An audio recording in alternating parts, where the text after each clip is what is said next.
Hey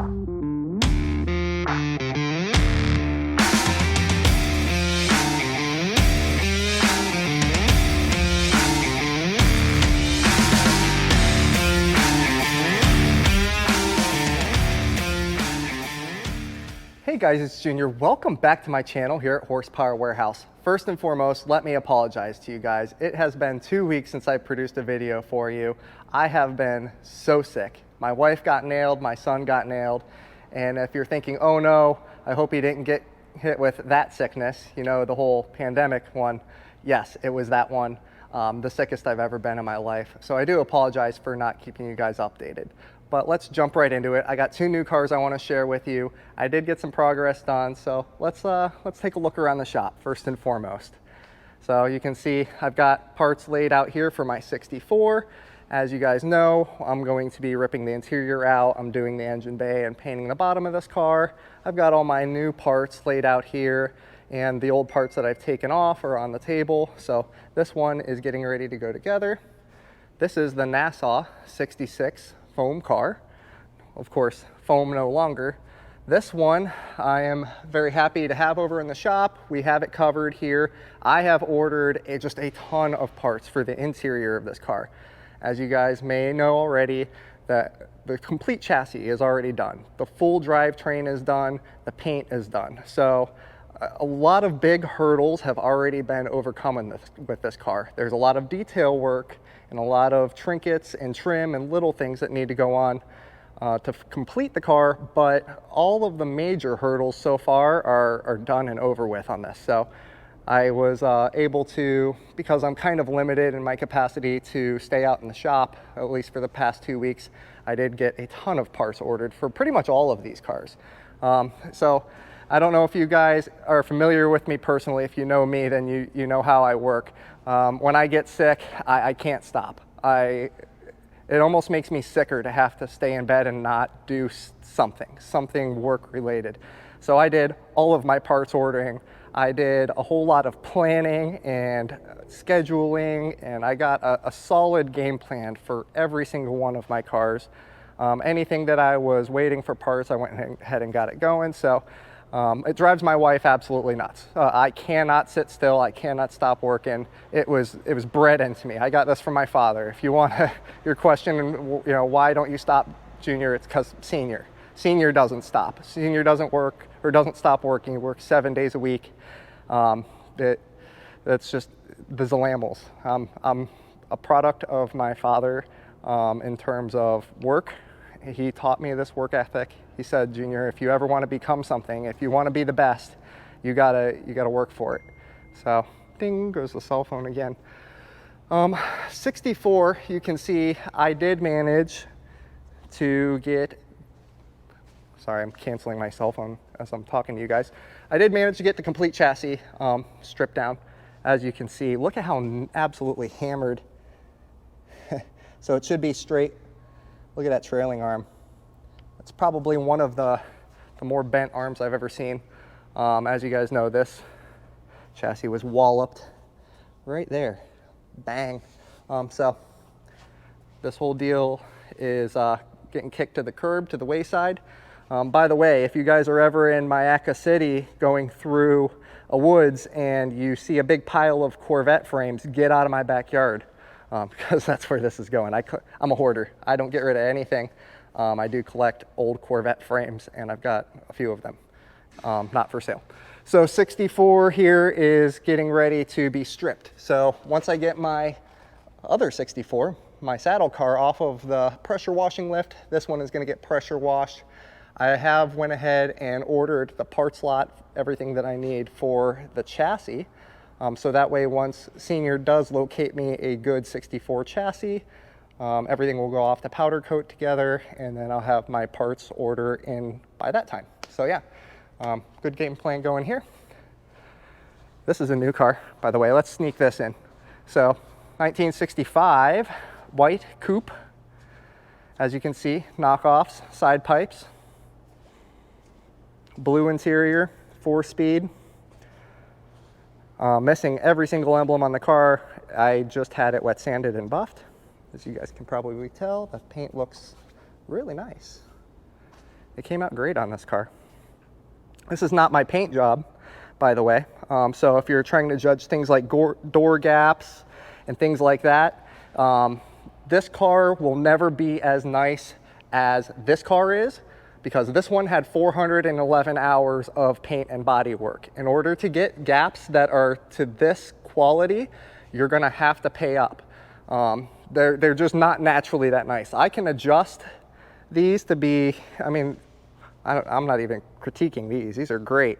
But you can adjust the doors to be better, but there's a point of, you know, you can only get so much out of a fiberglass door and a fiberglass body unless you actually body work the door to the opening. So keep that in mind with these C2 guys. You really can't be incredibly picky on door gaps and hood gap and, you know, headlight gaps unless it was completely worked to that level.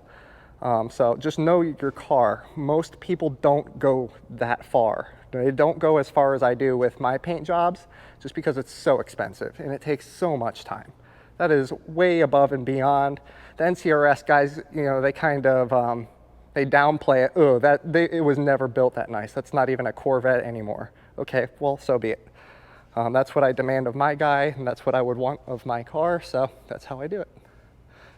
You can see we have the complete classic auto air laid out here.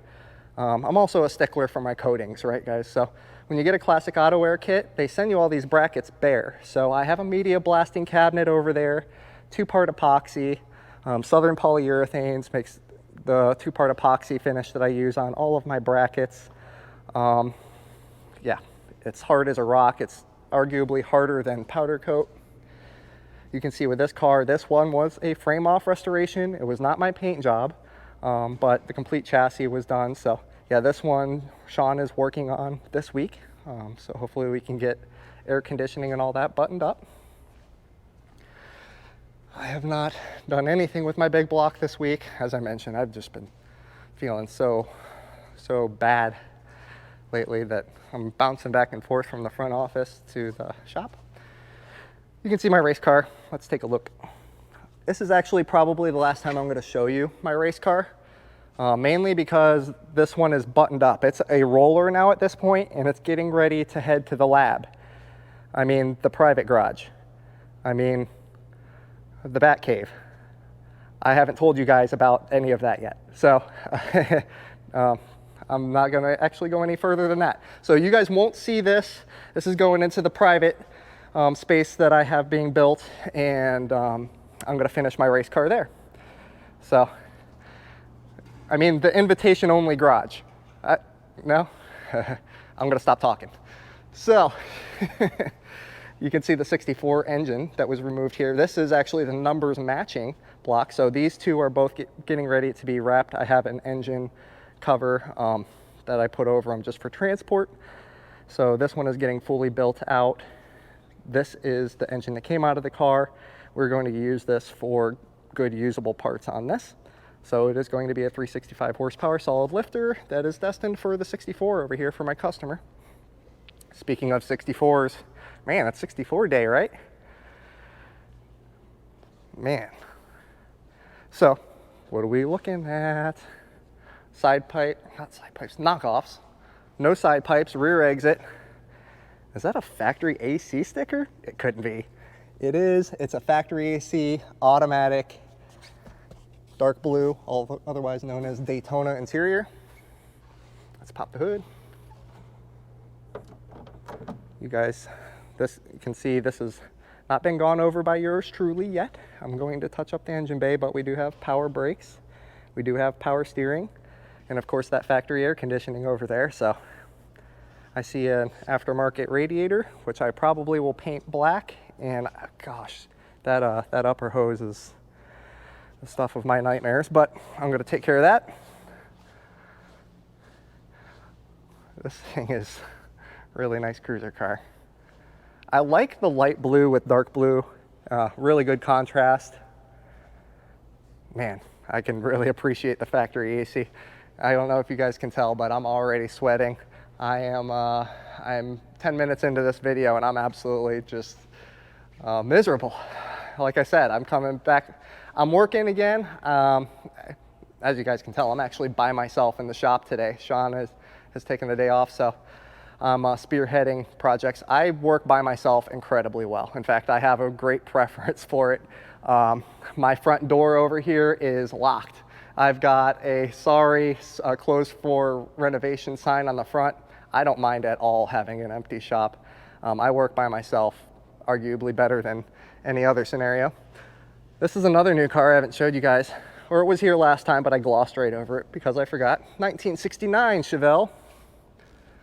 This one is kind of done in the drag fashion. If this were my car, now this is a great street motor, I would immediately take this out, put a 632 Shafroth with nitrous on it, and a really fortified power glide with trans brake. You'll also notice it's missing wheelie bars in the back. That's the next thing I would add as well. But look at this money shot, guys. Those big fatty daddy tires. This car is super, super cool. Do love me a drag racing Chevelle. I've also got a Euro spec Porsche here, 1979. This one is, of course, needing a detail. But yeah, this one just showed up as well, so another cool car. Comment down below if you think Senior should buy me this ZR1. I've been thinking about it, and you know, this would make a perfect horsepower warehouse company car, right? I mean, come on. I think maybe if we get like 1,000 people to comment, buy Junior the ZR1, he still will not buy it for me. But it's a good thought. It's a good thought, and I like where that is going. So yeah, please comment down below. Senior, buy Junior the ZR1. He deserves it. That would probably make me feel better. And to cap off today, we've been doing tow truck maintenance. My dad's brand new Maverick has failed. Just got back from Ford. It had a power wire issue. So if you guys are waiting several years for the new Maverick hybrid, be prepared for it to fail on you. And then comment down below if you guys want to see some boat content as well, because his brand new Mercruiser mag dropped a valve with like 30 minutes of runtime on it. Mercruiser is taking excellent care of us, but that boat needs another brand new motor. So comment down below. Thank you guys so much for joining me. I'm happy to be back with you, even if I don't feel even 100% yet. I'm happy to be back in the shop and keeping you guys updated on what's going on. So thank you so much for joining me. Until next time, take care.